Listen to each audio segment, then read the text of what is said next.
Pastor John Thomas, आइए. Praise the Lord.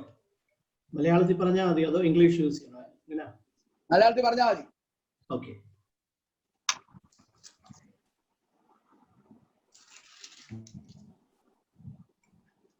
ഞാൻ പറയുന്ന എല്ലാവർക്കും കേൾക്കാമോ? ചൂട് ഉറക്കെ പറയണം. Praise the Lord. Praise the Lord. Hallelujah. Okay. Hallelujah. Greetings to you all in the precious name of Jesus. കർത്താവിന്റെ നാമത്തിൽ വന്ദനം. प्रभु यीशु मसीह के नाम से सबको प्रेमी वंदन. ഈ പകൽ സമയം നിങ്ങളോട് ഒരുമിച്ച് ഈ സഭായോഗത്തിൽ പങ്കെടുക്കുവാനും ദൈവവചനം ശുശ്രൂഷിപ്പാനും ലഭിച്ച അവസരത്തിനായി ദൈവത്തിന് സ്തോത്രം ചെയ്യുന്നു. और आज का दिवस में आप सबके साथ है और आराधना में भाग लेने के लिए, परमेश्वर की स्तुति करने के लिए, वचन प्रचार करने के लिए ऐसा अवसर परमेश्वर ने दिया है. इसके लिए परमेश्वर का धन्यवाद करता हूँ. യുഎയിൽ ഉള്ളതാകുന്ന ദൈവസഭയിൽ നിന്നും എല്ലാവർക്കും വന്ദനം അറിയിക്കുന്നു. और ये यूएई में जितना अपना मंडली से भी आपको और परमेश्वर का वंदन देता है. വാപ്പിയിലുള്ള എല്ലാ ദൈവമക്കൾക്കും വിശേഷാൽ പാസ്റ്റർ ബാബു എബ്രഹാം കുടുംബം എല്ലാവർക്കും സ്നേഹവന്ദനം. और वापी में जितने सारे हमारे भाई बहनों हैं, सुनने वाला सब लोग हैं, उसी प्रकार परमेश्वर का दास परिवार सबके लिए बहुत धन्यवाद करते हैं, उसको भी और नमस्कार करते हैं. ഇന്ന് പകൽ സമയം തുടർന്ന് ദൈവവചനത്തിൽ നിന്നും നാം അല്പസമയം ചിന്തിക്കുവാനായിട്ട് പോവുകയാണ്. और थोड़ी देर हम परमेश्वर का वचन से मनन करने के लिए जा रहा है. അതിന് ദൈവവചനത്തിലേക്ക് നമ്മുടെ ശ്രദ്ധയെ തിരിക്കാം.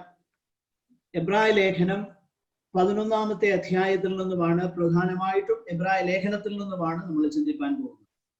आज हिब्रू इब्रानियों का पत्री से आपसे बात करने के लिए चाहते हैं. विशेष इसका 11 अध्याय से आपसे बात करने के लिए मैं इच्छा रखता हूँ. 2 വാക്യങ്ങൾ പ്രാരംഭമായിട്ട് ഞാൻ വായിക്കാൻ താല്പര്യപ്പെടുന്നു. 11-ാം അധ്യായം 2 वचन शुरुआत में पढ़ने के लिए इच्छा रखते हैं. 11-ാം അധ്യായം 1-ാമത്തെ വാക്യം 1-2 വാക്യങ്ങളും അതിന്റെ 23-ാമത്തെ വാക്യവും. और पहले हिब्रू इब्रानियों का पत्रिका 11 अध्याय उसका पहला और दूसरा कलम, फिर उसका 23 कलम. വിശ്വാസം എന്നതോ ആശിക്കുന്നതിന്റെ ഉറപ്പും കാണാത്ത കാര്യങ്ങളുടെ നിശ്ചയമാകുന്നു, അതിനാലല്ലോ പൂർവന്മാർക്ക് സാക്ഷ്യം ലഭിച്ചത്. 23-ാം വാക്യം. വിശ്വാസത്താൽ മോശയുടെ ജനനത്തിങ്കൽ ശിശു സുന്ദരൻ എന്ന അമ്മയപ്പന്മാർ കണ്ടു, രാജാവിന്റെ കൽപ്പന ഭയപ്പെടാതെ അവനെ 3 മാസം ഒളിപ്പിച്ചു വെച്ചു. और Hebrew chapter 11 verses 1 and 2 and 23. अब विश्वास आशा की हुई वस्तुओं का निश्चय और अनदेखी वस्तुओं का प्रमाण है, क्योंकि इसी का विषय में प्राचीनों को अच्छी गवाही दी गई. और 23 कलम 23. विश्वासी से मूसा के माता पिता ने उसको उत्पन्न होने के बाद 3 महीने तक छिपा रखा, क्योंकि उन्होंने देखा कि बालक सुंदर है और वे राजा की आज्ञा से ना डरे. We have now come to one of the most familiar chapters of the Bible. വളരെ നമുക്ക് പരിചയമാകുന്ന ഒരു വേദഭാഗമാണ് നമ്മൾ ഇപ്പോൾ ചിന്തിക്കുന്നത്. क्योंकि हम सबके लिए बहुत परिचित वचन है, हम मनन कर रहे हैं. ഈ എബ്രായ ലേഖനത്തിൽ മുൻപിലുള്ള അധ്യായങ്ങളിൽ നിന്ന് മനസ്സിലാക്കുവാൻ ഒരുപക്ഷെ ബുദ്ധിമുട്ടുള്ളവരും 11-ാമത്തെ അധ്യായത്തിലേക്ക് വരുമ്പോൾ ജീവിതത്തിലെ ഒരു പ്രയാസഘട്ടത്തിൽ വായിക്കുമ്പോൾ അവർക്ക് പല കാര്യങ്ങളും മനസ്സിലാക്കുവാനും അതിൽ നിന്ന് ആശ്വാസം ലഭിക്കാനും ഇടയായി തീരാറുണ്ട്. क्योंकि ये 11 अध्याय में जब आने का समय में उससे पहले जो बातों से और उनको बहुत आश्वासन 11 अध्याय में और विश्वासियों के जीवन में मिलते हैं. എന്നാൽ ഈ വേദഭാഗം നമ്മൾ ചിന്തിക്കുമ്പോൾ ഒരിക്കലും we cannot take that into isolation. It is closely related with what is already stated in the previous chapters.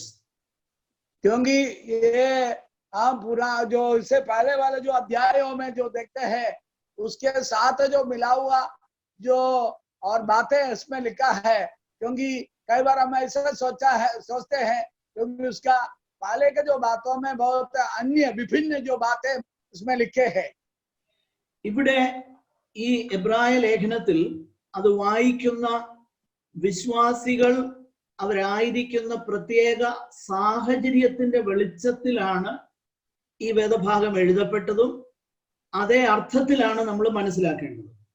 क्योंकि विश्वासी लोग जिस अवस्था में थे उस अवस्था को जानकर और उनके लिए ये पत्रिका जो लिखा गया है उनकी अवस्था परमेश्वर की आत्मा जाना था. നിശ്ചയമായിട്ടും വിശ്വാസം എന്ന പദത്തിന് അതിന് പല it has got many shades of meaning in the New Testament. और नया नियम में विश्वास के बारे में कई प्रकार के जो अर्थ है नया नियम में जो दिया गया है. ദൈവത്തെ കുറിച്ച് നാം എന്ത് മനസ്സിലാക്കുന്നു, നാം എന്ത് വിശ്വസിക്കുന്നു എന്ന അർത്ഥത്തിൽ ആ വാക്ക് ഉപയോഗിച്ചിട്ടുണ്ട്. क्योंकि परमेश्वर के बारे में हम क्या समझते हैं, क्या विश्वास करते हैं, उसी का अर्थ उसी में एक तो मिलता है. കേവലമായ ബുദ്ധിപരമാകുന്ന ഏതെങ്കിലും ഒരു വിഷയത്തെ കുറിച്ച് ബുദ്ധി ഉപയോഗിച്ച് അതിനെ അംഗീകരിച്ചു കൊടുക്കുന്ന അർത്ഥത്തിലും ഈ പദം ഉപയോഗിച്ചിട്ടുണ്ട്. क्योंकि बुद्धि के साथ किसी बातों को हम विश्वास करते हैं, आशा रखता है, उसी के लिए भी इसको विश्वास के जो अर्थ है जो मिलाया जाता है. അതിന് ഏറ്റവും നല്ല ഉദാഹരണം യാക്കോബിന്റെ ലേഖനം 2:19 അവിടെ നമ്മൾ ഇങ്ങനെ വായിക്കുന്നു, ദൈവം ഏകൻ എന്ന് നീ വിശ്വസിക്കുന്നുവോ, പിശാചുക്കളും അങ്ങനെ തന്നെ ചെയ്യുകയും വിറയ്ക്കുകയും ചെയ്യുന്നു. और यदि हमें याकूब का पत्री हम पढ़ने का समय में इसी प्रकार और लिखा है, दूसरा अध्याय उसका 19 कलम है 2:19, तुझे विश्वास है कि एक ही परमेश्वर है, तू अच्छा करता है, दुष्टात्मा भी विश्वास रखते है और दरदराते भी है. നോക്കുക, അപ്പോൾ പിശാചുക്കൾ ദൈവം ഏക സത്യ ദൈവമാണെന്ന് അവർ വിശ്വസിക്കുന്നതാണ് വേദോസം പഠിപ്പിക്കുന്നത്. क्योंकि शैतान भी और इसी प्रकार विश्वास भी रखता है और दरदराता भी है. क्या है? वो परमेश्वर एक ही है. പക്ഷെ ആ വിശ്വാസം അവരുടെ ജീവിതത്തിൽ അല്ലെങ്കിൽ അവർക്ക് ഒരു പ്രയോജനവും വരുത്തുന്നില്ല എന്നുള്ളത് നമ്മൾ മനസ്സിലാക്കുന്നു. क्योंकि वो लोग दरदराने में और विश्वास रखने में ये शैतान को कोई फायदा ही नहीं है. എന്നാൽ ഇവിടെ ഈ പദം ഉപയോഗിച്ചിരിക്കുന്നത് ദൈവമക്കളോടുള്ള ബന്ധത്തിലാണ്. क्योंकि यहाँ पर ये शब्द जो इस्तेमाल किया है क्योंकि परमेश्वर के लोगों का संबंध में है. ഇതിന്റെ അർത്ഥം it is A personal deep commitment which only Christians can give. ദൈവമക്കൾക്ക് മാത്രം ഉണ്ടാകുന്ന ആഴമാകുന്ന ദൈവത്തിലുള്ളതാകുന്ന ആ സമർപ്പണ അർപ്പണ ബോധത്തെ അർത്ഥമാക്കുന്ന നിലയിലാണ് 11-ാം അധ്യായത്തിൽ വിശ്വാസം എന്ന പദം ഉപയോഗിച്ചിരിക്കുന്നത്. और ये हिब्रू इब्रानी 11 अध्याय में और परमेश्वर का लोगों का जीवन में उनके अंदर का एकदम जो समर्पण परमेश्वर का प्रति है और वो बातों को ये विश्वास यहाँ पर दर्शाया जाता है.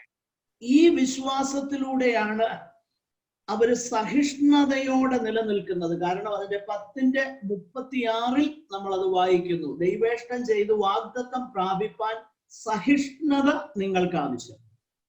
और यहाँ पर और ये विश्वास प्राप्त करने में हमारे जीवन में धीरज चाहिए.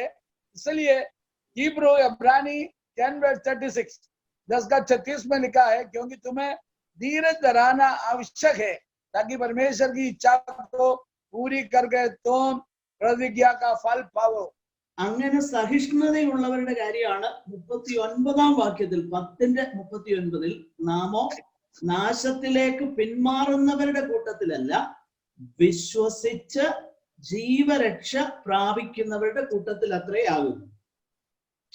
क्योंकि विश्वास करके हम धार पाने वाले का और साथ होता है करके परमेश्वर का वचन में यहाँ पर लिखा गया है 10 अध्याय में.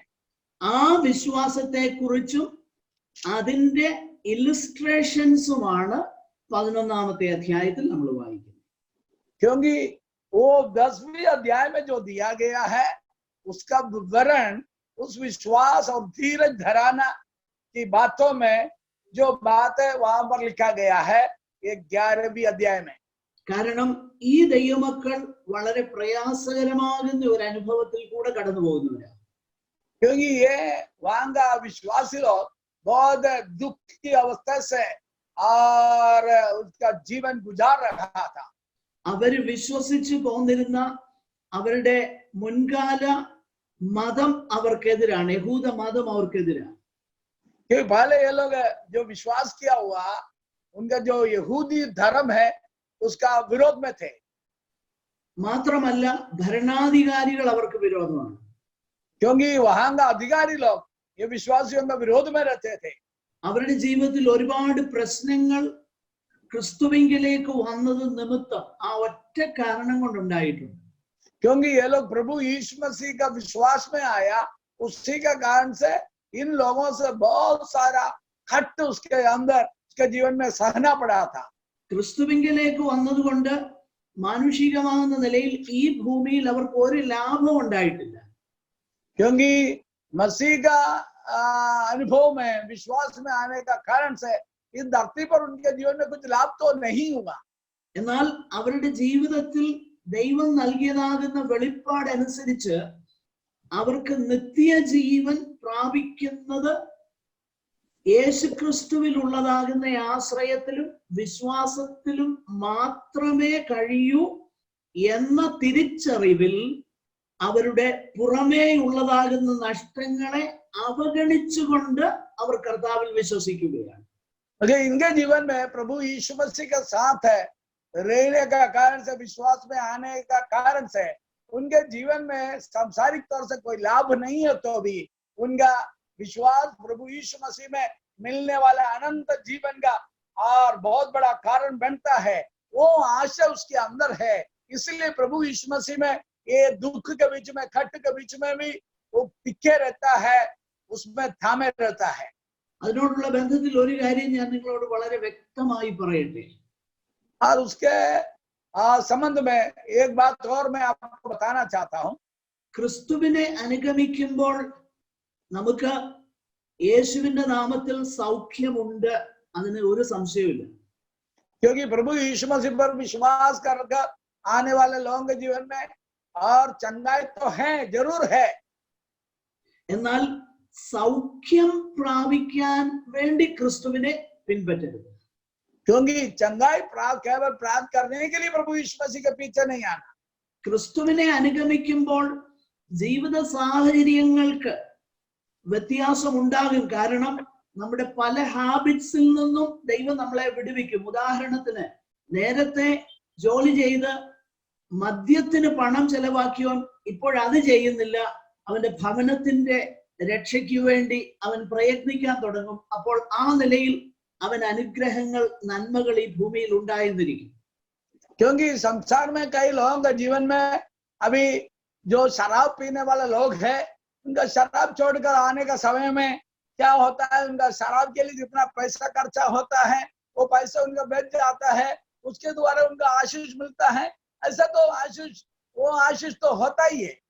മാത്രമല്ല, നേരത്തെ അവന്റെ ജീവിതത്തിൽ അവന്റെ കുഞ്ഞുങ്ങൾക്ക് നല്ല വിദ്യാഭ്യാസം കൊടുക്കാൻ കഴിയത്തില്ല. എന്നാൽ ദൈവം അവന്റെ ഹൃദയത്തിൽ പ്രകാശിക്കുമ്പോൾ അവൻ അതിനുള്ളതാകുന്ന പ്രേരണ ഉണ്ടാകുന്നു, അതിനുള്ളതാകുന്ന മീൻസ്, അതിനുള്ള സാഹചര്യങ്ങൾ ദൈവം അവൻ ഒരുക്കി കൊടുക്കുന്നു. അങ്ങനെ ആ നിലയിൽ അവന്റെ കുടുംബം അനുഗ്രഹത്തിലേക്ക് പോകുന്നു എന്നുള്ളത് ഒരു സത്യമാണ്. क्योंकि वो व्यक्ति प्रभु यीशु मसीह के पास आने का कारण से उनका बुद्धि प्रकाशित हो जाती है, उनको मालूम पड़ेगा. क्योंकि उनका बच्चे को अच्छा शिक्षण देना है, एजुकेशन देना है. क्योंकि पहले क्या है, उसको इतना उसके बारे में जानकारी नहीं था. वो अच्छा एजुकेशन देते हैं, परिवार अच्छा हो जाता है, ऑटोमेटिक परमेश्वर पर आने का कारण से सब ऐसे बातें जरूर होता है। ഇതാണ് സുവിശേഷം വരുത്തുന്ന സാമൂഹികമാകുന്ന വ്യത്യാസം. ये सुसमाचार एक व्यक्ति के जीवन में सामाजिक तौर से लाने वाला और लाभ है। ये जो बातें मैंने जो कहा है, സുവിശേഷത്തിന് മാത്രമേ അന്ധകാരത്തിൽ നിന്ന് ഒരു ജനത്തെ വിടുവിക്കാൻ കഴിയുകയുള്ളൂ. केवल सुसमाचार ही है बंधन में रहने वाला, जैसे अंध अवस्था में रहने वाले लोगों को परमेश्वर की ओर लाकर उनका जीवन में सुधार ला सकता है। ഇത് മനസ്സിലാക്കണമെന്നുണ്ടെങ്കിൽ അനേക നൂറ്റാണ്ടുകൾക്ക് മുൻപ് സുവിശേഷം കേരളത്തിൽ ഉണ്ടാക്കിയ വ്യത്യാസവും സൗതേൺ ഇന്ത്യയും നോർത്തേൺ ഇന്ത്യയിൽ ഇപ്പോഴും നിലനിൽക്കുന്ന അനാചാരങ്ങളും അസമത്വങ്ങളും അങ്ങനെയുള്ളതാകുന്ന ആ സോഷ്യൽ ഈവൾസും നിങ്ങൾ കമ്പയർ ചെയ്താൽ കേരളത്തിലുണ്ടാകുന്ന വ്യത്യാസം എന്നുള്ളത് സുവിശേഷം അവിടെ എത്തി എന്നുള്ളതാണ് ആ സമൂഹത്തിൽ വന്ന വ്യത്യാസം. അതാണ് അതിന്റെ അടിസ്ഥാനം. ये सामाजिक तौर से यदि हम देखा जाते हैं तो दक्षिण भारत में, केरला में हो, ऐसे ऐसे जगह पर सुसमाचार बहुत साल पहले आया। उस सुसमाचार आने का कारण से लोगों के अंदर बहुत बड़ा परिवर्तन हो गया। उनका शिक्षण में हो, संस्कृति में हो, बहुत बड़ा, और अंधविश्वास से वो लोग छुटकारा पाया। बहुत सारे जो बातों से वो लोग छुटकारा पाया, उनके जीवन में प्रगतिशील में संस्कृति में हर बातों में वो आ गया। यदि हमें वो बातों को उत्तर भारत की ओर देखने से अभी भी हम देखते हैं लोग अभी भी अंधविश्वास में है, अंधकार की शक्ति में है, कई प्रकार की बातों में उसका जानकारी नहीं है। ऐसे जो अवस्था में है पड़े रहता है, उसका कारण ही यही है सुसमाचार सामाजिक तौर से कैसे लोगों के जीवन में परिवर्तन लाता है। ഇന്ത്യയുടെ രക്ഷയ്ക്കായിട്ട് ഒരേ ഒരു മാർഗമേ ഉള്ളൂ, അത് സുവിശേഷം മാത്രമാണ്. हमारे भारत का उद्धार के लिए, लोगों का उद्धार के लिए एक ही एक मार्ग है, वो केवल प्रभु यीशु मसीह का सुसमाचार है। അപ്പോൾ സുവിശേഷം നിശ്ചയമായിട്ടും വലിയ പരിവർത്തനം ഉണ്ടാക്കും. സാമൂഹികമായിട്ടും सुसमाचार निश्चय तौर से बहुत बड़ा बदलावट लोगों के अंदर लाता है। അത് മനസ്സിലാക്കണമെങ്കിൽ കേരളത്തിന്റെയും മറ്റ് സംസ്ഥാനങ്ങളുടെയും ചരിത്രം ഒന്ന് നിഷ്പക്ഷമായിട്ട് പരിശോധിച്ചാൽ മതി. क्योंकि ये हमें समझना तो, और केरला और दूसरा जो स्टेट है उसमें से थोड़ा समानता करके देखने से अपने को मालूम पड़ेगा। അപ്പോൾ ഞാൻ പറഞ്ഞു വരുന്നത് സുവിശേഷം നിശ്ചയമായിട്ടും മനുഷ്യന്റെ എല്ലാ അവസ്ഥയ്ക്കും മാറ്റം വരുത്തും, അതിനൊരു സംശയമില്ല. मेरे कहने को मतलब सुसमाचार लोगों के जीवन की हर बातों में बहुत बड़ा परिवर्तन को लाता है। എന്നാൽ സുവിശേഷത്തിന്റെ ഏറ്റവും വലിയ സവിശേഷത, മറ്റൊന്നിനുമില്ലാത്ത സവിശേഷത, और सुसमाचार का सबसे और बड़ी जो सविशेषता क्या है, അത് നമുക്ക് നിത്യജീവൻ ലഭിക്കുമെന്നുള്ളതാണ്. क्योंकि हमें अनंत जीवन प्रभु देता है, वही और उसका मुख्य सविशेषता है। മറ്റു പല കാര്യങ്ങളും പലയിടത്തും ലഭിച്ചെന്ന് വരാം, എന്നാൽ നിത്യജീവൻ ലഭിക്കുവാൻ യേശുക്രിസ്തുവിന്റെ നാമമല്ലാതെ മറ്റൊരു നാമമില്ല.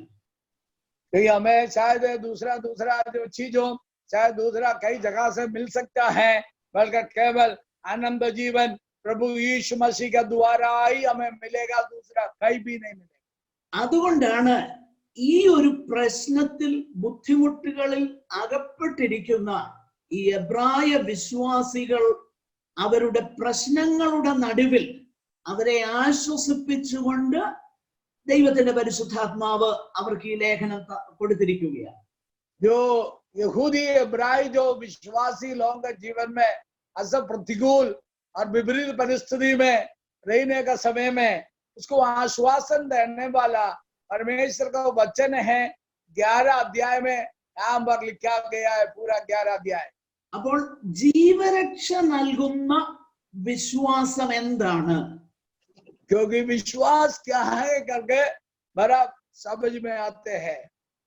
നമ്മുടെ ജീവനെ, നമ്മുടെ പ്രാണനെ, നമ്മുടെ ആത്മാവിനെ രക്ഷിക്കുന്ന വിശ്വാസം എന്താണ്? അതാണ് നമ്മൾ ഈ 11-ാം അധ്യായത്തിൽ കാണുന്നത്. हमारा जीवन को, हमारे प्राण को बचाने वाला बात क्या है? നമ്മൾ ഇവിടെ വായിക്കുന്നു, വിശ്വാസം എന്നതോ ആശിക്കുന്നതിന്റെ ഉറപ്പാണ്. क्योंकि यहाँ पर हमने 11 अध्याय में देखा जो विश्वास क्या है, आशा की हुई वस्तुओं का निश्चय। എന്താണ് ആശിക്കുന്നതിന്റെ ഉറപ്പെന്ന് പറഞ്ഞിരിക്കുന്നത്? क्योंकि आशा करने वाला बातों का निश्चय का मतलब क्या है, इसका अर्थ क्या है? അതിന്റെ അർത്ഥം ദൈവത്തിന്റെ വചനത്തെ മുഖവിലേക്ക് എടുത്ത് വിശ്വസിക്കുന്നയാൾ കേവലം ഇപ്പോഴുള്ള ജീവിത സാഹചര്യങ്ങളിൽ മാത്രമല്ല അവന്റെ ആശ്രയം. ദൈവം ഒരു കാര്യം പറഞ്ഞിട്ടുണ്ടെങ്കിൽ അത് അവൻ അടിയുറച്ച് വിശ്വസിക്കുകയാണ്. കാരണം ദൈവം പറഞ്ഞതുകൊണ്ട് അതങ്ങനെ തന്നെ എന്ന് ദൈവത്തെ ആശ്രയിക്കുന്നതാണ് ആശിക്കുന്നതിന്റെ നിശ്ചയം എന്നതിനാൽ അർത്ഥമാകുന്നു. यहाँ पर जो विश्वास है, यहाँ पर आशा का हुई वस्तुओं का निश्चय करके कहता है, जो विश्वास करने वाला एक व्यक्ति का जीवन में वो प्रभु यीशु मसीह पर उसने विश्वास रखा, उस पर विश्वास रखने के बाद उसके ऊपर संपूर्ण भरोसा आशा के साथ लगाया जाता है। केवल इस संसार की वस्तुओं के लिए नहीं, वो कौन सी बातों के लिए, अनंत जीवन की बातों के लिए संपूर्ण रीति में परमेश्वर पर भरोसा रखते हुए विश्वास रखता है, वो ही आशा है। ഈ 11-ാമത്തെ അധ്യായത്തിൽ വിവരിച്ചിരിക്കുന്ന ദൈവമക്കൾ ഒന്നും തന്നെ അന്നുള്ള അപ്പോഴുള്ള അവരുടെ ജീവിത സാഹചര്യങ്ങളെ ആശ്രയിച്ച് ജീവിച്ചിരുന്നവരല്ല. അവർ മനസ്സിലാക്കിയിരുന്ന ഒരു സത്യം, ഇപ്പോഴുള്ളതിനപ്പുറമായിട്ട് നിശ്ചയമായിട്ടും ദൈവം വാഗ്ദാനം ചെയ്ത ഒന്ന് ഉണ്ട് എന്ന് അവർ ദൈവത്തിൽ വിശ്വസിച്ചിരുന്നു. क्योंकि उनका उधर का विश्वासियों के जीवन में अभी जो बातें उनके सामने हैं, उससे बढ़कर उसने जो उधर का विश्वासी लोग जो विश्वास किया है, वो बात पक्की है, वो जरूर आएगा और करके उनको यहाँ पर पूरा विश्वास के ऊपर वो आशा लगा रखता है. അവരുടെ ജീവിതം എന്നുള്ളത് ഒരു പിൽഗ്രിമേജ് ആയിരുന്നു, ഒരു പരദേശ പ്രയാണമായിരുന്നു. അവർക്ക് മുന്നിലുള്ള ഒന്നിനു വേണ്ടി ആശ വെച്ചാണ് അവർ ജീവിച്ചിരുന്നത്. क्योंकि यहाँ पर उधर का लोगों का जीवन, विश्वासियों के जीवन में वो प्रवास की अवस्था में परदेशियों का प्रवास करता है, मगर एक बात की और उनके आत्मिक जीवन का प्रयाण और प्रवास और उसके लिए होता है. അപ്പോൾ വിശ്വാസം എന്നതോ ആശിക്കുന്നതിന്റെ ഉറപ്പ്, വരുവാനുള്ളതിനെ കുറിച്ച് ദൈവം വാഗ്ദത്തം ചെയ്തതുകൊണ്ട് ആ ദൈവത്തെ ആശ്രയിക്കുകയും ആ ദൈവത്തിന്റെ വചനത്തെ അടിയുറച്ച് ജീവിതത്തിൽ ഏറ്റെടുക്കുകയും ചെയ്യുന്നതിനാണ് ആശിക്കുന്നതിന്റെ ഉറപ്പെന്ന് പറയുന്നത്. यहाँ पर आशा की हुई वस्तुओं का निश्चय क्या कहलाया जाता है? उनके जीवन में जो ये संसार की बातों में नहीं, पिछले समय में वो कष्ट पाकर प्रवास में जो आता है, उस अवस्था से परमेश्वर पर जो उसने जो आशा रखा है, विश्वास रखा है, उसके निश्चय और संपूर्णता में संपूर्ण में होने वाला है करके उसने जो विश्वास किया, वही विश्वास है. हम बोलता है आशा की हुई वस्तुओं का निश्चय. രണ്ടാമത് ഇവിടെ നമ്മൾ കാണുന്നത് കാണാത്ത കാര്യങ്ങളുടെ നിശ്ചയമാകും. और दूसरा उसका पहला 11 अध्याय का दूसरा भाग में, पहला 11 अध्याय पहला कलम का दूसरा भाग में लिखा है अंडे की वस्तुओं का प्रमाण है. എന്ന് പറഞ്ഞാൽ അവരുടെ ജീവിതത്തിലെ ആ സാഹചര്യങ്ങളിൽ അവർ ജീവിക്കുമ്പോഴും കാണുന്നതിനപ്പുറമായി കാണാത്ത ഒരു റിയാലിറ്റി അവർ കണ്ടിരുന്നു. क्योंकि उनके सामने जो दृश्य में वो जो देखता है उससे बढ़कर वो लोग ना देखे हुए एक अदृश्य बात है करके उनको समझ में आया। അതുകൊണ്ടാണ് 11:27 നമ്മൾ വായിക്കുന്നത് ഇങ്ങനെയാണ്.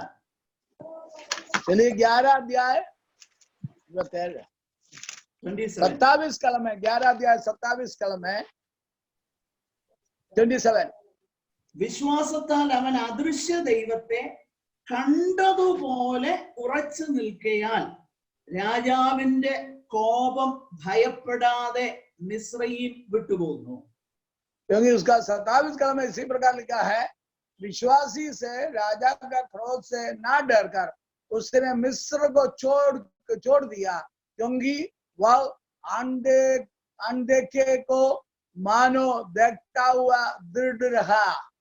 എന്തുകൊണ്ടാണ് മോശ രാജാവിന്റെ കോപം ഭയപ്പെടാതിരുന്നത്?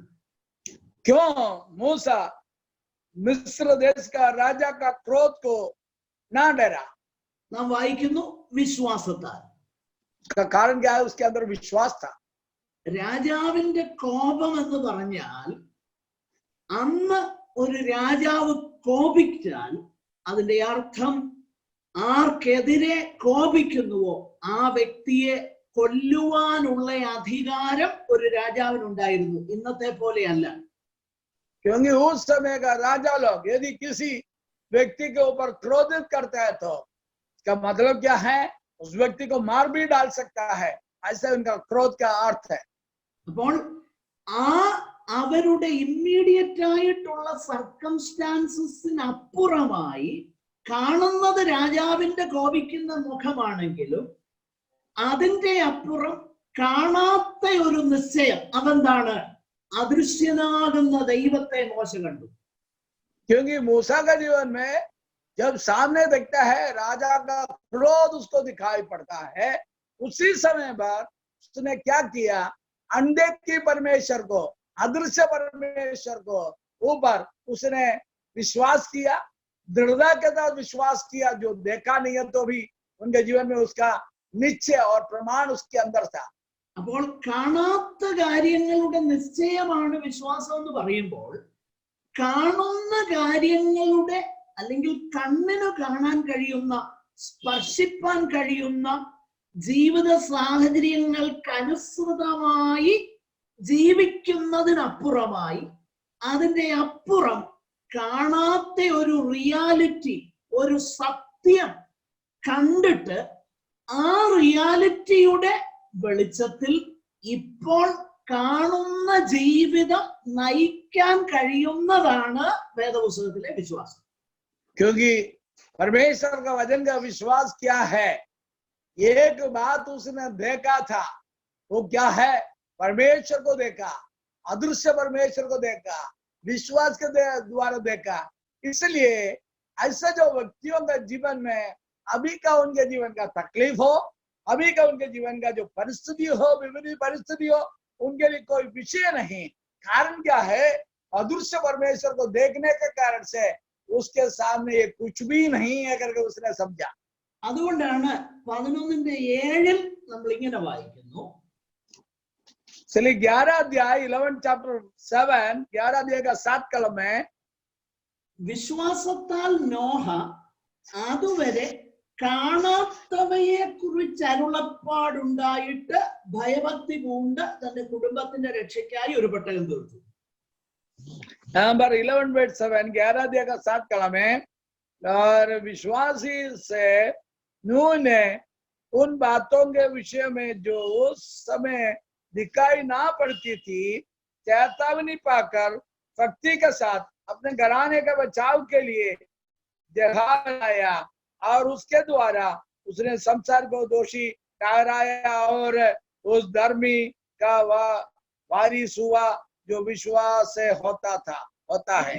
നോക്കുക, അതുവരെ കാണാത്തവയെ കുറിച്ച് ദൈവം പറഞ്ഞപ്പം ദൈവത്തെ കാണാൻ കഴിയാത്ത ദൈവത്തെയും അതുവരെ കാണാത്ത ഒരു കാര്യത്തെ കുറിച്ച് ആ ദൈവം പറഞ്ഞപ്പോൾ ആ വാക്കുകൾ പ്രായോഗിക ജീവിതത്തിൽ വിശ്വസിച്ച് ഉറപ്പോടെ ജീവിച്ചതിനാണ് ഇവിടെ വിശ്വാസം എന്ന വാക്കിനാൽ അർത്ഥമാക്കുന്നത്. उस समय तक उसने ना देखा ऐसा बातों को अदृश्य परमेश्वर की जब आवाज उसके पास आया तभी क्या है उसको मालूम पड़ गया एक अदृश्य परमेश्वर है। तभी उसने क्या किया है, ये उनका दृश्य में जो बातें हैं और उसके लिए ज्यादा और विचार ना करते हुए उस अदृश्य परमेश्वर की बातों के ऊपर पूरा भरोसा रखते हुए उसमें धीरज रखते हुए विश्वास के साथ आगे बढ़ा है। അപ്പോൾ വേദപുസ്തകത്തിൽ നമ്മൾ വായിക്കുന്ന വിശ്വാസം എന്നുള്ളത് ഒന്ന് ആശിക്കുന്നതിന്റെ ഉറപ്പാണ്, രണ്ട് കാണാത്ത കാര്യങ്ങളുടെ നിശ്ചയമാണ്. और वचन का जो विश्वास, बाइबल का जो विश्वास क्या था, क्योंकि आशा की हुई वस्तुओं का निश्चय और अनदेखी वस्तुओं का प्रमाण है.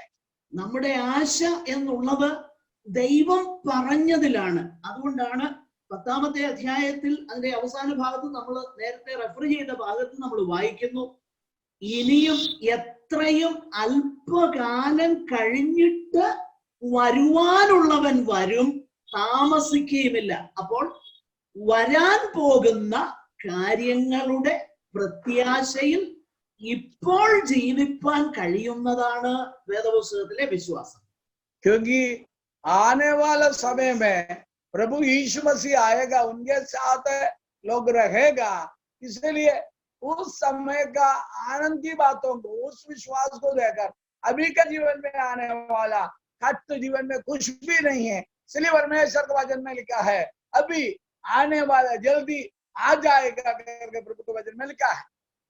അതുകൊണ്ടാണ് നമ്മൾ രണ്ടാമത്തെ വിഷയം കണ്ടു, കാണാത്ത കാര്യങ്ങളുടെ വെളിച്ചത്തിൽ അതിനെ കണ്ടുകൊണ്ട് രാജാവിന്റെ കോപം ഭയപ്പെടാതെ അവൻ മിസ്രയീം വിട്ടുപോന്നു എന്ന് പറയുമ്പോൾ കാണാൻ കഴിയാത്ത ഒന്നിന്റെ നിശ്ചയത്തിൽ ഇപ്പോഴത്തെ സാഹചര്യത്തിൽ ജീവിപ്പാൻ കഴിയുന്നതാണ് വേദപുസ്തകത്തിലെ വിശ്വാസം. क्योंकि परमेश्वर का वचन का जो विश्वास हमने जो सुना था, मूसा का जीवन में राजा का क्रोध सामने से दिखाई देता था, मगर अदृश्य परमेश्वर का बात है जीवन में आने से अभी का जीवन में जो भी समस्या हो, तकलीफ हो, उनके लिए बड़ी बात नहीं है, क्योंकि बड़ी बात उसने देखा था और मैं अदृश्य परमेश्वर का जो आवाज सुना, अदृश्य परमेश्वर के पास जाने के लिए निर्णय लिए, वही विश्वास है. അതുകൊണ്ടാണ് രണ്ടാമത്തെ വാക്യത്തിൽ നമ്മൾ ഇങ്ങനെ വായിക്കുന്നു 11:2, അതിനാലല്ലോ പൂർവന്മാർക്ക് സാക്ഷ്യം ലഭിച്ചത്. इसलिए इसका 11 अध्याय का दूसरा कलम में लिखा है, क्योंकि इसके विषय में प्राचीनों को अच्छी गवाही दी गई. അപ്പോൾ ദൈവത്തെ വിശ്വസിച്ചവരുടെ ജീവിതത്തിൽ ഏറ്റവും പ്രാധാന്യമുള്ളത് എന്താണ്? അവർ മനുഷ്യരുടെ അപ്രൂവലിന് വേണ്ടി അല്ല ജീവിച്ചത്, ദൈവത്തിന്റെ അപ്രൂവലിന് വേണ്ടി അവർ ജീവിച്ചു. यहाँ पर क्या हमें समझ में आता है, मनुष्य का जो अप्रूवल, मनुष्य उसको अप्रूव करे, वो उनको पसंद करे, वो बात के लिए मनुष्य का पसंदगी के लिए नहीं, परमेश्वर का पसंदगी के लिए उनके जीवन उसने बिताया है. അതുകൊണ്ടാണ് അവരുടെ ജീവിതത്തിൽ ഏറ്റവും പ്രാധാന്യമുള്ള വിഷയം ദൈവത്തെ പ്രസാദിപ്പിക്കുന്നതായിരുന്നു. അതുകൊണ്ടാണ് 5ാമത്തെ വാക്യത്തിൽ നമ്മൾ വായിക്കുന്നത്, അതിന്റെ 5ഉം 6ഉം ചേർത്ത് വായിച്ചാൽ വിശ്വാസത്താൽ അവൻ ദൈവത്തെ പ്രസാദിപ്പിച്ചു. 6ാം വാക്യം, വിശ്വാസം കൂടാതെ ദൈവത്തെ പ്രസാദിപ്പിക്കുവാൻ കഴിയുന്നതല്ല. അപ്പോൾ ദൈവത്തെ പ്രസാദിപ്പിക്കുകയും ദൈവത്തിന്റെ അപ്രൂവൽ ഏറ്റവും വലിയ കാര്യമായി ഇപ്പോഴത്തെ ജീവിതത്തിൽ അത് മനസ്സിലാക്കി അങ്ങനെ ജീവിക്കുന്ന അനുഭവമാണ് വിശ്വാസ ജീവിതം. इसलिए विश्वास का जिंदगी क्या है, परमेश्वर का गवाही हमारे जीवन में होना है. 11 अध्याय 5 कलम है और इब्रानी हिब्रू 11:5 में और 6 में इस प्रकार लिखा है, विश्वासी इससे और हानो के बारे में जो बताया गया, विश्वास से उसने क्या किया, परमेश्वर को प्रसन्न किया है। चट्टवा कल में लिखा है, विश्वास बिना उसी का प्रसन्न करना अनुभवना है। അവരുടെ ജീവിതം ആത്യന്തികമായിട്ട് ദൈവത്തിന്റെ പ്രസാദത്തിന് വേണ്ടിയിട്ടുള്ളതായിരുന്നു. അവരെപ്പോഴും ആഗ്രഹിച്ചിരുന്നത് നല്ലവനും വിശ്വസ്തനുമായ ദാസനെ എന്നുള്ള ദൈവത്തിന്റെ വിളിക്കു വേണ്ടി അവർ ജീവിച്ചു. ഇവിടെ വായിക്കുകയാണ്, അതിനാലല്ലോ അവർക്ക് സാക്ഷ്യം കിട്ടിയത്. ഏതിനാൽ? ഈ വിശ്വാസത്താൽ ദൈവത്തെ പ്രസാദിപ്പിക്കുവാനായി കാണാത്ത കാര്യങ്ങളുടെ നിശ്ചയത്തിൽ ആശിക്കുന്നതിന്റെ ഉറപ്പിൽ അവർ ജീവിച്ചതിനാൽ അവർക്ക് സാക്ഷ്യം ലഭിച്ചു. क्योंकि हमने और दूसरा कलम में जब पढ़ता है, क्योंकि वो क्या किया, प्राचीनों में उसका अच्छी गवाही के द्वारा ही परमेश्वर को प्रसन्न किया। क्योंकि मनुष्य को प्रसन्नता करने से, परमेश्वर को प्रसन्नता करना मनुष्य को नहीं, वो लोग क्या किया, पहला जमाने के जैसे विश्वासी लोग, हिब्रू विश्वासी लोग, उनके जीवन में चाहे कितना भी कष्ट आए, मनुष्य को प्रसन्नता करने से बढ़कर परमेश्वर को प्रसन्नता किया। इसलिए यहाँ पर लिखा है, विश्वास के द्वारा ही वो क्या किया, गवाही को प्राप्त किया है। वही यहाँ पर और विश्वास है। ऐसा विश्वास हमारे जीवन में होना है। അപ്പോൾ ഇവിടെ നമ്മൾ വായിക്കുന്ന വിശ്വാസത്തിന്റെ അർത്ഥം ഇതാണ് എന്ന് നമ്മൾ ആദ്യമേ മനസ്സിലാക്കണം. क्योंकि इसलिए हमें यहाँ पर समझना जरूरी है। यहाँ पर विश्वास के बारे में जब हम पढ़ता है, यही उनके जीवन का विश्वास का प्रमाण है, निश्चय है, क्योंकि हमें समझना जरूरी है। ये अवस्था को देकर जीवता परमेश्वर पर पूरा भरोसा लगाकर संसार का कुछ नहीं है करके समझकर आगे बढ़ा। ഈ വിശ്വാസത്തിന്റെ പ്രായോഗിക തലത്തെ കുറിച്ചുള്ള ഇലുസ്ട്രേഷൻസ് ആണ് താഴോട്ട് നമ്മൾ വായിക്കുന്നത്. और इसका प्रायोगिक जो बातों के बारे में हम और बताया, അതിന്റെ ഉദാഹരണങ്ങളാണ് ഈ ഭക്തന്മാരുടെ ജീവിതം കൊണ്ട് അവിടെ വെളിപ്പെടുത്തി തരുന്നത്. क्योंकि इनका उदाहरण है, उनका जीवन का गवाही का उदाहरण है। एक एक वचन में यहाँ पर विश्वास के द्वारा वो लोग जो कार्य किया, प्राप्त किया है।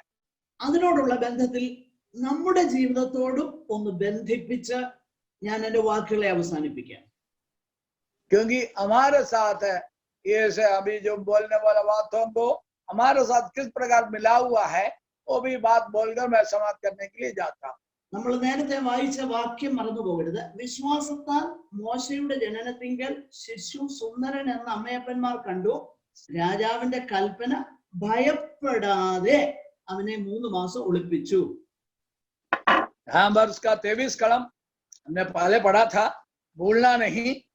ऐसा लिखा है, विश्वासी से मूसा का माता पिता ने उसको उत्पन्न होने के बाद 3 महीने तक छिपा रखा, क्योंकि उन्होंने देखा कि बालक सुंदर है और वे राजा की आज्ञा से ना डरे।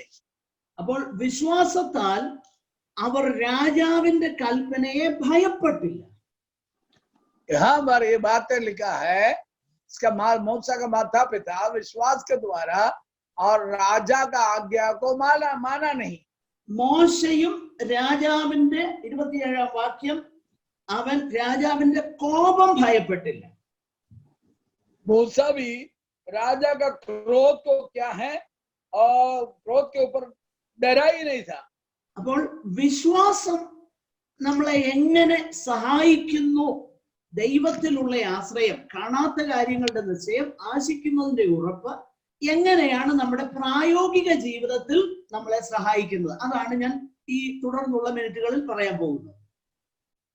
हमारा जो प्रायोगिक जीवन में ये विश्वास का निश्चय और प्रमाण किस प्रकार हमें मदद करता है, ये मैं आपको बताना चाहता हूँ। ഞാൻ നേരത്തെ ഓർപ്പിച്ചു, അവിടുത്തെ പ്രധാനപ്പെട്ട വിഷയം 23-ലും 27-ലും അവർ ഭയപ്പെട്ടില്ല എന്നുള്ളതാണ്. क्योंकि मैंने कहा और उसका मुख्य बातें क्या है विश्वास का, और 23 कलम और 27 कलम में वो राजा से डरा नहीं. ലോകം മുഴുവൻ ഇന്ന് ഭയത്തിൽ ഭയത്തിനാൽ ഗ്രസിക്കപ്പെട്ടിരിക്കുകയാണ്. और आज पूरा दुनिया डर के डर से ग्रसित हो गया है. അവരുടെ ഭയം പല നിലകളിലാണ്. उनका डर अलग अलग अवस्थे में है. ഒരു രോഗം ബാധിച്ചവന്റെ ഭയം അവൻ മരിക്കുമോ എന്നുള്ള ഭയമാണ്. और एक बीमारी आने से वो डर जाएगा करके उनका डर है. എന്നാൽ ഒരുപക്ഷെ രോഗം ബാധിച്ചില്ലെങ്കിൽ അല്ലാതെയുള്ള ഭയം അവന്റെ ജീവസന്ധാരണം എങ്ങനെ മുൻപോട്ട് പോകുമെന്നുള്ളതാണ്. अगर उनका बीमारी नहीं होता है तो भी उनके अंदर का ये डर है आगे उनका गुजारा किस प्रकार होगा. അപ്പൊ അങ്ങനെയുള്ള ഭയത്തിന്റെ അടിമത്വത്തിലാണ് ഇന്ന് ലോകം മുഴുവൻ. संसार उसी प्रकार का डर के अवस्थे में रहता है. അപ്പോൾ ദൈവമക്കളും ഈ ലോകത്തിലാണ് ജീവിക്കുന്നത്. परमेश्वर के लोग भी यही दुनिया में रहते हैं. നമുക്കും ഈ പ്രശ്നങ്ങളെല്ലാം ഉണ്ട്. क्योंकि हमारा भी जीवन में इसी प्रकार का समस्या आते हैं. നിശ്ചയമായിട്ടും രോഗം പിടിച്ചാൽ മരണത്തെ കുറിച്ചുള്ള ഭയം നമുക്കുണ്ട്. क्योंकि बीमारी आने से डर का भय भी हमारे अंदर आता है.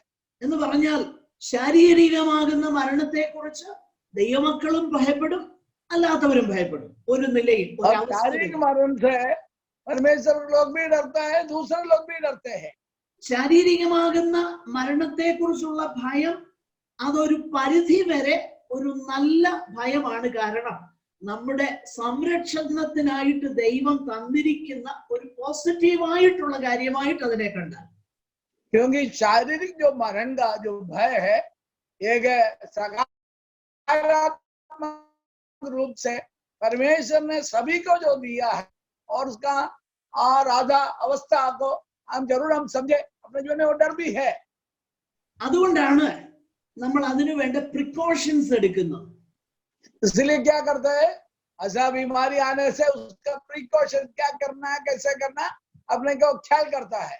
അതൊരു നല്ല അളവ് വരെ നമ്മുടെ സംരക്ഷണത്തിനായിട്ട് ദൈവം തന്നിരിക്കുന്നതാണ്, ഒരു പരിധി വരെ. क्योंकि वो हमारा संरक्षण के लिए एक सीमा तक परमेश्वर ने वो डर हमारे अंदर दिया है. എന്നാൽ എബ്രായ ലേഖനം നമ്മൾ വായിച്ചു നോക്കിയാൽ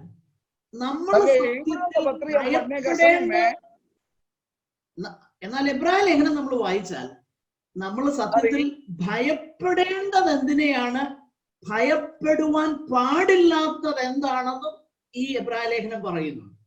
हिब्रू का जो पत्र हम पढ़ने का समय में किस बात की डर हम करना है और किस बात की डर ना होना है करके उसमें से विशेष लिखा है. ദൈവമക്കളെ ഏറ്റവും അധികം ഭയക്കേണ്ടത് എന്തിനെയാണ്? परमेश्वर लोग सबसे ज्यादा भय और किसके ऊपर करना है? ഒന്ന് രണ്ട് വാക്യങ്ങൾ ഞാൻ പറഞ്ഞ് ഞാൻ അവസാനിപ്പിക്കാം. एक दो बातें आपके सामने में रहकर और बंद करने के लिए इच्छा रखता हूं. ഭയപ്പെടേണ്ടാത്തത് എന്താണെന്നും ഞാൻ പറയാം ഈ വേദഭാഗത്ത്. क्योंकि इस वचन के अनुसार क्या ना डरना वो भी मैं आपको बता दूंगा. കാരണം ഇപ്പോൾ ലോകം മുഴുവൻ ഭയമാണ്. अभी पूरा संसार पूरा भय का चपेट में है. കാരണം യേശു കർത്താവ് പറഞ്ഞു ഭൂലോകത്തിന് എന്ത് ഭവിക്കുവാൻ പോകുന്നു എന്ന് വിചാരിച്ചിട്ട് ജാതികൾക്ക് നിരാശയോടുകൂടിയ പരിഭ്രമം ഉണ്ടാകും. ലൂക്കോസിന്റെ സുവിശേഷം 21 അധ്യായം അതിന്റെ 26 വാക്യമാണ് ഞാൻ പറഞ്ഞത്. और लूका का सुसमाचार उसका और 21 अध्याय का 26 कलम में इसी प्रकार लिखा है, लोगों का जीवन में और आने वाला क्या है करके उस बातों के ऊपर क्या है उनको भय होता है. इसमें लिखा है भय के कारण और संसार पर आने वाला घटनाओं की बाट देखते देखते लोगों का जी में जी नहीं रहेगा. അപ്പോൾ കർത്താവ് അവിടെ ദൈവം ശിഷ്യന്മാരോട് എന്താണ് പറഞ്ഞേക്കുന്നത്? ये प्रभु यीशु मसीह ने चेलों को इस बातों को कहा है. കർത്താവ് ശിഷ്യന്മാരോട് പറഞ്ഞു, നിങ്ങളപ്പോൾ നിങ്ങളുടെ വീണ്ടെടുപ്പ് അടുത്തു വരുന്നു എന്ന് അറിഞ്ഞിട്ട് നിങ്ങളുടെ തലകളെ ഉയർത്തണമെന്ന് പറഞ്ഞു. तभी प्रभु यीशु मसीह ने उनका चेलों को क्या कहा इस समय में तुम्हें याद रखना, स्मरण करना है, तुम्हारा छुटकारा होने वाला है, तुम्हारा उद्धार छुटकारा होने वाला है।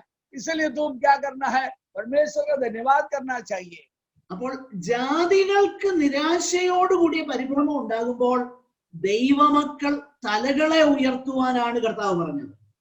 क्योंकि अन्य जातियों के जीवन में घबराहट होता है इस बातों को देखकर, तभी और निराशा भी होता है, तभी प्रभु के लोग अपने माथे को परमेश्वर की ओर ऊंचा करना चाहिए। അപ്പോൾ ദൈവമക്കൾ ഭയക്കേണ്ടത് എന്താണ്? ऐसे तो परमेश्वर के लोग किसके ऊपर भय रखना है? ഭയപ്പെടേണ്ടാത്തത് എന്താണ്? और जो उसके जीवन में किस बातों के ऊपर निडर होना है? ഒന്നാമത് നമ്മൾ ഏറ്റവും അധികം ഭയപ്പെടേണ്ടത് എന്താണ്? सबसे पहले सबसे ज्यादा डरने वाली बात क्या है? 4:1 എബ്രായർ 4:1 और हिब्रुओं का पत्री उसका 4 का पहला कलम में वो बातें लिखा है। അവന്റെ സ്വസ്ഥതയിൽ പ്രവേശിപ്പാനുള്ള വാഗ്ദത്തം ശേഷിച്ചിരിക്കയാൽ നിങ്ങളിൽ ആർക്കെങ്കിലും അത് ലഭിക്കാതെ പോയി എന്ന് വരാതിരിപ്പാൻ നാം ഭയപ്പെടുക. हिब्रू 4:1 में लिखा है, इसलिए जबकि उसके विश्राम में प्रवेश करने की प्रतिज्ञा अब तक है, तो हमें डरना चाहिए, ऐसा ना हो कि तुम में से कोई भी जन उसे वंचित रह जाए। അപ്പോൾ ദൈവമക്കള് ഭയപ്പെടേണ്ടത്, കർത്താവേ എനിക്ക് മുന്നിൽ വെച്ചിരിക്കുന്ന ഓട്ടം നന്നായി ഓടിത്തീർക്കുവാൻ എനിക്ക് തടസ്സമായിട്ട് വരുന്ന എന്തിനേയും ഞാൻ ഭയപ്പെടണം. എനിക്ക് നല്ല ഒരു അന്ത്യം എനിക്ക് വേണം. അതിന് തടസ്സമായി വരുന്ന ഏതിനേയും ദൈവമക്കള് ഭയപ്പെടണം. विश्वासी लोगों का जीवन में आत्मीय जीवन का दौड़ में रोकने वाला जो वस्तुओं से वो डरना है। कारण क्या है? परमेश्वर ने उनके जीवन में रखा हुआ जो विश्राम है, उद्धार है और परमेश्वर का राज्य है, राज्य की दौड़ में है, हम दौड़ रहा है। तो रोकने वाला जो बात है, जीवन में आने का समय में डरना है, ये बात है मेरे आत्मीय जीवन को रोकता है, इसलिए उससे हम डरना है। कारण क्या है? परमेश्वर ने हमें उसका राज्य की ओर हमें बुलाया है, उसमें कभी भी और जाने में कभी वंचित ना रह जाए।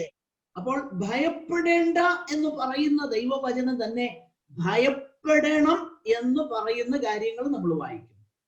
क्योंकि डरना नहीं करके जो बोलने वाला वचन में डरना है करके भी बोलता है। कौन सी बातों में डरना है, कौन सी बातों में ना डरना है। अब डरने वाला बात क्या है, अभी हमने पढ़ाई किया है। രണ്ടാമത് എന്താണ് നമ്മൾ ഭയപ്പെടേണ്ടത്? दूसरा हम क्या डरना है? 10:31 और हिब्रू 10 अध्याय का 31 का 10:31 ജീവനുള്ള ദൈവത്തിന്റെ കയ്യിൽ വീഴുന്നത് ഭയങ്കരം. जीवित परमेश्वर का हाथ में पड़ना भयानक बात है। അന്ത്യ ന്യായവിധി, ശിക്ഷാവിധിയാണ് ഭയപ്പെടേണ്ടത്. क्योंकि यहाँ पर अंतिम जो न्याय होता है, अंतिम दंड होता है, उसे हम डरना है। മൂന്നാമത് ഒരു കാര്യം കൂടെ ഞാൻ പറയട്ടെ. तीसरी एक और बात बताना चाहता हूँ। 12-ാം അധ്യായം അതിന്റെ 28-ാമത്തെ വാക്യം. 12 अध्याय उसका 28 कलम।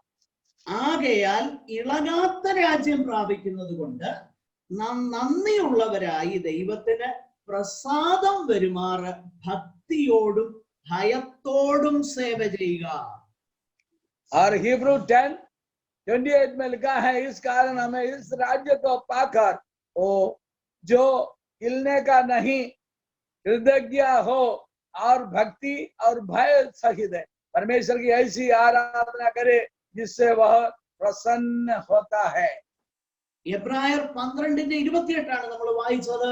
ഇളകാത്ത രാജ്യം പ്രാപിക്കുന്നത് കൊണ്ട് ഭയത്തോടും ഭക്തിയോടും കൂടെ സേവ ചെയ്യുക, അക്സെപ്റ്റബിളി വർഷിപ്പ് ചെയ്യുക എന്ന് പറഞ്ഞാൽ ഭയവും ഭക്തിയും ജീവിതത്തിന്റെ എല്ലാ തലങ്ങളിലും അതിനെ മുൻനിർത്തി ജീവിക്കുന്ന ആ ജീവിതമാണ് ഭയത്തോടും ഭക്തിയോടും കൂടിയുള്ളതാകുന്ന ദൈവപ്രസാദകരമാകുന്ന സേവ, അക്സെപ്റ്റബിൾ വർഷിപ്പ്.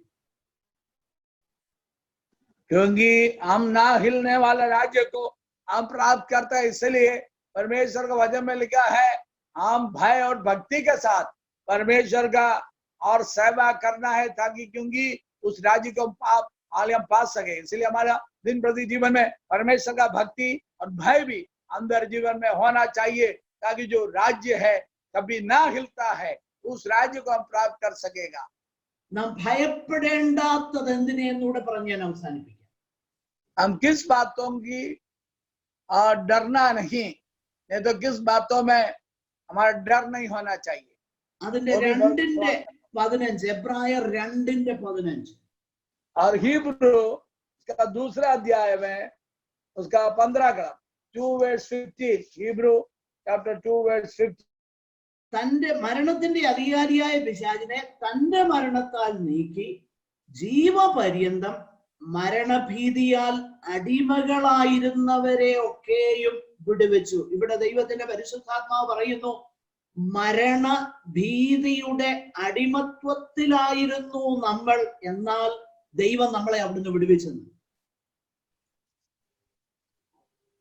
यहाँ पर दूसरा अध्याय का 15 कलम में इसी प्रकार लिखा है, और मृत्यु का डर में हम लोग थे, उस डर से परमेश्वर ने हमें छुड़ाए। यहाँ पर इसी प्रकार लिखा है, और जितने मृत्यु का भय के मारे जीवन पर दासत्व के में फंसे थे उन्हें छुड़ा ले।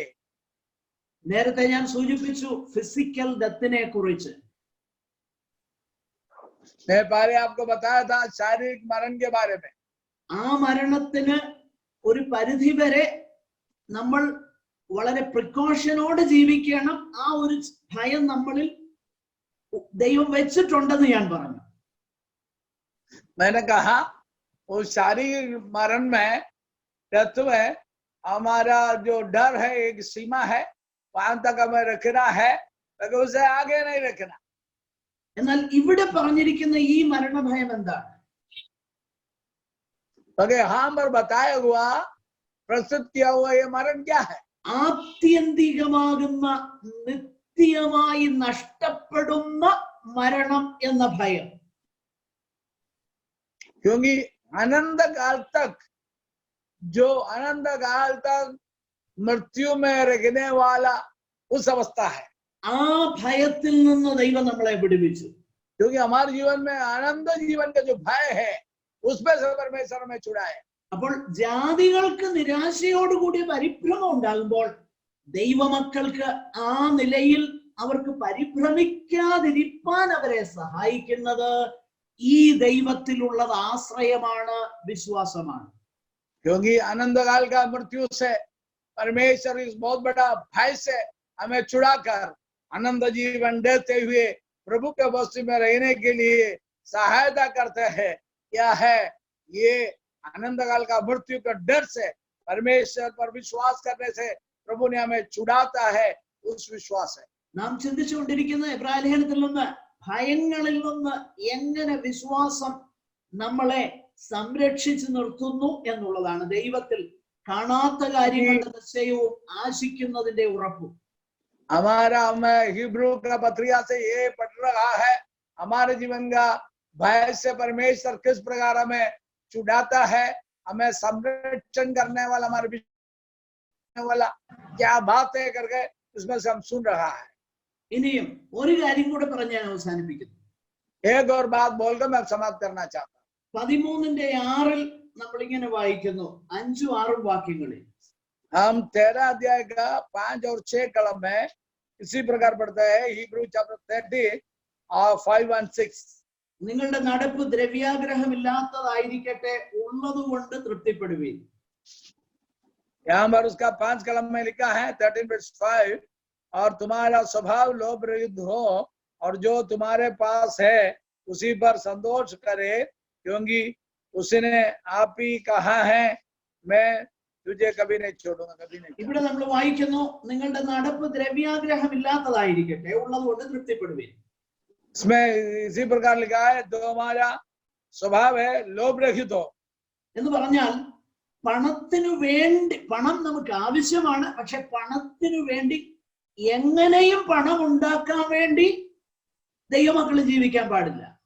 क्योंकि अरे यहाँ पर हमें परमेश्वर के वचन में लिखा है हमें लोभ रहित जीवन बिताना है. लोभ, हमें पैसा तो सबका जरूरत है और पैसा नहीं तो हमें जीवन बिता भी नहीं सकता. अगर पैसा के लिए हम जीना नहीं, किसी न किसी भी रीति से मुझे पैसा कमाए, उसी का लक्ष्य में जीने का नहीं है. നോക്കണം, ആ ഒരു വിഷയത്തോടുള്ള ബന്ധത്തിലാണ് കർത്താവ് പറയുന്നത്, ഞാൻ നിന്നെ ഒരു നാളും കൈവിടുകയില്ല, ഉപേക്ഷിക്കുകയില്ല. लोभ रहित जीवन बिताने वाले लोगों को परमेश्वर क्या कहता है, मैं तुमको कभी छोड़ूंगा नहीं, कभी त्यागूंगा नहीं. നമ്മൾ ജോലി ചെയ്യണം, ബിസിനസ് ചെയ്യണം, എല്ലാം ശരിയാണ്. क्योंकि हमें नौकरी करना है, व्यवसाय करना है, धंधा करना है, ये सब हमें जरूरत है. എന്നാൽ അതിന്റെ എല്ലാം ഏറ്റവും പരമപ്രധാനമായ ലക്ഷ്യം എങ്ങനെയെങ്കിലും പണം ഉണ്ടാക്കാം എന്നാകരുത്. അതാകരുത് നമ്മുടെ മൂല്യങ്ങളെ നിർണയിക്കുന്നത്. क्योंकि कहीं ना कहीं मुझे पैसा कमाना है, वो लक्ष्य से हट जाना है, वो नहीं होना हमारा जीवन. क्योंकि हम प्रभु चाहते हमें लोभ रहित जीवन हमें चाहिए. അതുകൊണ്ടാണ് അവിടെ പറയുന്നത്, നിങ്ങളുടെ നടപ്പ് ദ്രവ്യാഗ്രഹമില്ലാത്തതായിരിക്കട്ടെ, എന്നാൽ ഞാൻ നിങ്ങളെ ഒരു നാളും ഉപേക്ഷിക്കുകയില്ല, കൈവിടുകയുമില്ല. കർത്താവ് ഒരിക്കലും തന്റെ ജനത്തെ കൈവിടുകയില്ല എന്ന് പറയുന്നത് ഈ പശ്ചാത്തലത്തിലാണ് എന്ന് നമ്മൾ മറന്നു. इसलिए प्रभु यीशु मसीह का वचन में कहा, तुम्हारा स्वभाव है लोभ रहित हो, और ऐसा लोगों को परमेश्वर क्या है, कभी छोड़ूंगा नहीं, त्यागूंगा नहीं. क्योंकि परमेश्वर चाहता है हमारे लोभ रहित जीवन, हमारा चाल चलन ऐसा हो जाए. ഇവിടെ അത് പറയുന്നത് ആ പശ്ചാത്തലത്തിലാണ്. എന്നിട്ട് അടുത്ത വാക്യത്തിൽ നമ്മൾ വായിക്കുന്നു, ആകയാൽ കർത്താവ് എനിക്ക് തുണ, ഞാൻ പേടിക്കയില്ല, മനുഷ്യൻ എന്നോട് എന്ത് ചെയ്യും. यहाँ पर आगे क्या लिखा है, इसका 6वीं कलम है 13:6, और इसलिए हम निडर होकर कहते हैं, प्रभु मेरा सहायक है, मैं ना डरूंगा, मेरा क्या कर सकता है. ആകയാൽ കർത്താവ് എനിക്ക് തുണ, ഞാൻ പേടിക്കയില്ല.